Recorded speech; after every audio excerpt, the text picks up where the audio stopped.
We're now joined by one half of this weekend's light heavyweight main event, Glover Teixeira, former title challenger. And Glover, if I looked at this matchup a couple weeks ago, I would have thought the winner between you and Thiago Santos would be next in line to face Jan Blachowicz. What was your reaction to days ago, Dana White coming out and saying that Blachowicz's first title defense will be actually against middleweight champ Israel Adesanya? Man, I'm not. I really pay attention to those things. I know that it comes out, but I'm not worried about it too much. I'm focused on this fight. I focus on stuff that I can't control, and things that it's not in my control. It's not for me to be thinking about it. Do you think, though, there's the ability for you to potentially control it if you come out and not just beat Thiago Marreta, but beat him decisively and impressively? No, definitely. It's a part of the game. You're going over there and you make it happen, man. That's what I'm saying. It's like I'm not worried about it too much. What's going on? Who's next? And this or that. I just focus on the fight and trying to do my job. It's beautiful and call the attention of the public of Dana White and we see. I think it's a possibility. And before we go further, you would be the perfect person to ask this question to. You've lived half your life in Brazil and half of your life in the US. If we were looking at the fight poster for this fight, basically anywhere in the world, it would say Santos v. Teixeira. But if we were to turn on, say, Cambach in Rio de Janeiro, it would say Thiago Marreta against Glover Teixeira. As I'm sitting here, and I live about an hour from where you reside in the United States, should I be referring to your opponent as Thiago Santos or Thiago Marreta? I don't care. It's his name is Santos Marreta. I call him Marreta, but for me, it don't make no difference. All right. Well, on a more serious note, this fight was scheduled originally for September. You tested positive for the coronavirus in the days leading up to it, and then it was rescheduled for October, and your opponent tested positive for the coronavirus. For you, at what point in the diagnosis and recovery did you feel fully fit and functional to be able to resume training at the elite level that you do? To be honest, I take a couple of days off right after I tested positive, and we went back to training. It didn't bother me that much, but I felt a little bit tired. I didn't feel like I was prior to the COVID. I don't know if it's in the mind, because you take a couple of days off, and fight got delayed. But I felt a little bit tired, unmotivated, so. But just for a couple of days too, like I think 3 or 4 days, I trained like that one.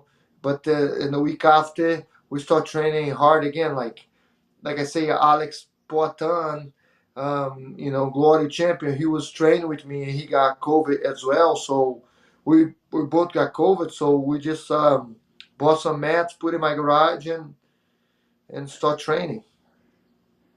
And this is your seventh UFC main event. When you prepare for an opponent, do you spend more time focusing on, I guess, yourself and preparing yourself to be at your best? Or do you tend to spend more time, I guess, considering what your opponent does well and how to counter that?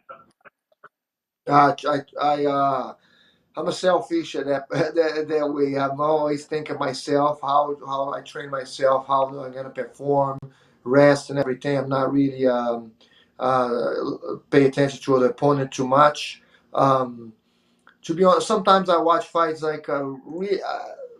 did a couple times, but lately I haven't watched any fights anymore because I know the way those guys fight already. I know the way Thiago fights, and that's my coaches to watch them, and we drilling and we go over stuff in the gym. But I'm not a guy that sit down and watch fights.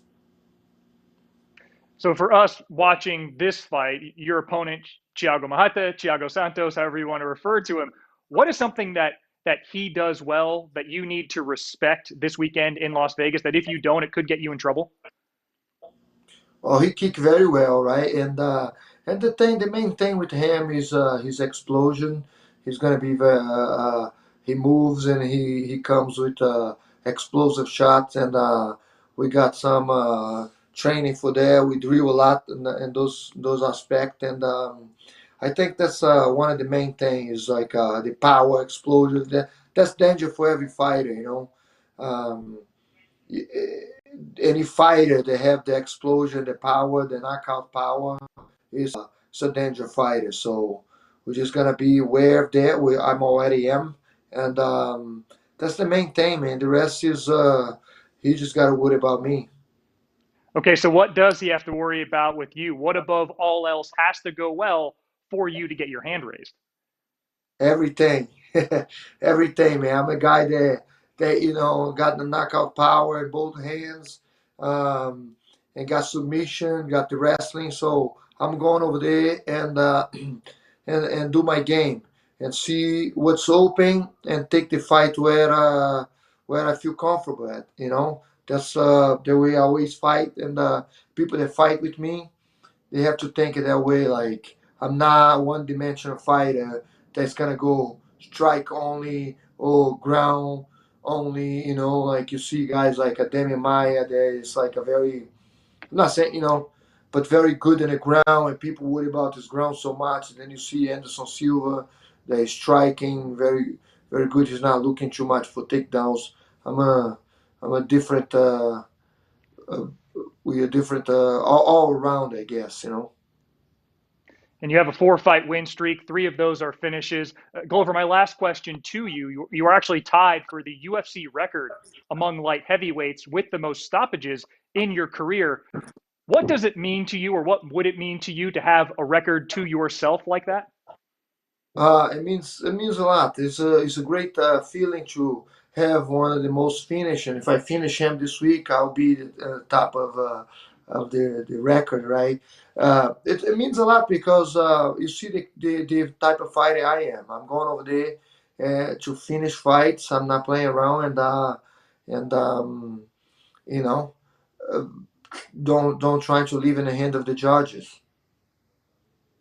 Glover Teixeira fought for a title back at UFC 172, looking to make his claim at another shot at the belt this weekend against Thiago Santos. Glover, thanks so much for joining us. It was an honor chatting with you, and all the best in the final days leading up to your fight. Thank you, man. Appreciate it. Thanks for watching ESPN on YouTube. For live streaming sports and premium content, subscribe to ESPN Plus.